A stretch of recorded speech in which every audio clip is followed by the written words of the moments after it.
Bigger battery, larger display, capture button. The iPhone 16 Pro Max is here, and let's talk about it. So the first thing I want to cover, of course, is the capture button. I don't know how I feel about this. Don't get me wrong, using the button to, activate the camera no matter which app you're using is a great idea because it's super fast to do. But actually using the button to control the camera is, I don't know. Not only is the capture button not in the place you would expect it to be, but once you start touching it, your finger covers one of the microphones on the phone, which isn't something you want to do when you're recording video. But not only that, if you're using the phone like this, with one hand, your finger is pretty darn far away from the capture button and you won't be able to touch it unless you use your other hand to kind of help you. And then you can, but then again, you're just going to be covering up the microphone while you're touching it. It seems very un-Apple-like, if I'm being completely honest. I mean, normally I have no issues recording with one hand because I can just, control the zoom with my finger or control the exposure with my finger by just tapping on the screen, dragging up or down to change the exposure. So actually, it's easier to not use the capture button if you're going to be using and recording with one hand. That's just kind of what I realized after only using the phone for about an hour. So the way the button works is you press it once to activate the camera, press it again to take a photo, or hold it down to take a video, also known as quick video. And now for the first time ever, by the way, this is something that I'm super excited about, is that for the first time ever using quick video, you're recording in full resolution 4K 60. On older iPhone models, if you take a quick video, the video records in 1080p in this kind of weird square format. So having the ability to just quickly pull out your phone, click the capture button and then hold it again for a quick video, for it to be in full resolution, nice.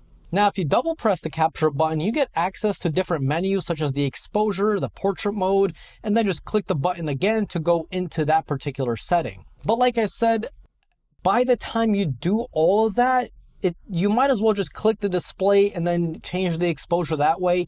You might as well click the display and then change the different camera focal lengths already on the screen right in front of your eyes for you to just tap on. I just feel like that's so much faster then going into the menu, double pressing it, then finding which one you want, then clicking it again, and then changing there's a lot of things going on. I'm not saying the capture button is stupid because it's not. I will definitely be using it from now on anytime I want to access the camera, no matter which app I'm using. And for all you left-handed people out there, look, the way I'm using my phone right now is the way I normally would use my phone. And what I find is that my middle finger lands right where the action button is naturally. So for me to be walking around, boom, open it, boom, take a photo, or hold down and start recording a video, just without even really taking any finger off of the frame of the phone, that's pretty cool. But using it in the right hand, you have to really, almost, it doesn't even feel comfortable for me to be swiping with my thumb because the button is pretty far down, and this is just not comfortable. With the left hand, not bad. Right hand, I don't know. Another thing I know for a fact I'm going to love are the new studio mics and the new audio mix. It is literally black magic. Just watch, hear this. So this is what it sounds like. This is the normal setting, the setting that is on by default. And during this video, you guys are going to see a bunch of changes, and it should remove the echo in this room, because this room, even though I did all that, the sound deadening, it is incredibly echoey in this room. So if the iPhone can remove it, hey, I'll be happy. So let me know what you guys think about the results. Is it a gimmick? Is it not a gimmick? Personally, I think it's pretty darn good. That is seriously impressive. And, iPhone microphones were never the best when it came to audio, especially with things like wind and background noise. But now I think they're one of the best, especially because, this is very important, you don't need any compromises. It is always on. The studio microphones are always on. Even if you're recording in 4K 120 Dolby Vision HDR, it's on.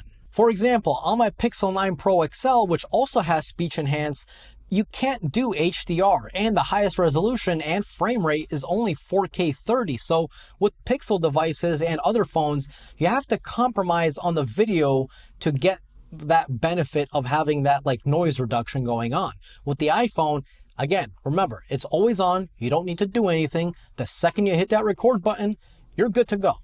Now, the larger display is pretty nice, although it's not really as noticeable as I thought it would be. It went from 6.7 inches to 6.9 inches, and if you look closely, you do notice the thinner bezels on the 16 Pro Max, but aside from that, when you're using the phone for a few minutes, you kind of just forget about it. You don't even realize it as an upgrade, which I think is a good thing, because the bezels are already as thin as they're going to get. Like, I cannot imagine them being any thinner without it compromising a lot on comfort. Now, in terms of this new color, I really love it, and I'm really happy it's not the way it looks like online. In person, it looks like this really nice beige color with the camera rings and the frame being like this kind of muted gold. It looks really nice, but like I said, the backing, it looks like a nice beige color, and I mean that in a good way. Like, this phone looks really good. But I gotta be honest, I do think the Pixel 9 Pro XL looks a little bit better. I could be wrong, but I don't know. What do you guys think? Let me know down below. I guess I'm just getting tired of the same old design. I mean, we've had this for so many years, and I just want something new, Apple, please. Another thing Apple changed, which I'm definitely going to be using from now on, is the next generation of, like, these photographic styles.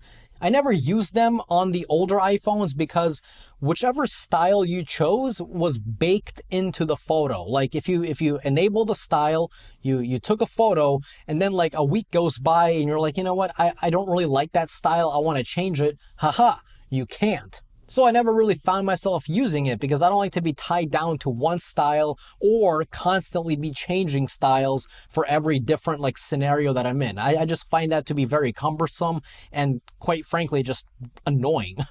But this time around, the styles are not baked into the photo, so you can change it or even apply it after you've taken the photo. This is 100% the way it should have been from the beginning, so I'm happy Apple added it finally, and it's kind of sad that it's only for the 16. It's only for the 16 lineup. So the 16, the 16 Pro, 16 Pro Max. It's not on the iPhone 15 for some odd reason. Maybe something to do with the processing, or maybe Apple just being Apple. Who knows?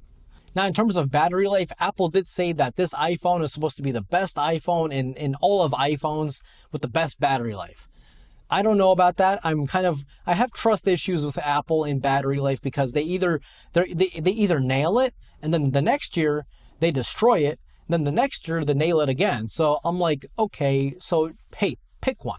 Now, I will compare the battery life to the OnePlus 12, which is somewhere in the kitchen for some reason, and the Pixel 9 Pro XL, because those two phones have bonkers good battery life, like very good battery life. So if this iPhone can top it, call me impressed.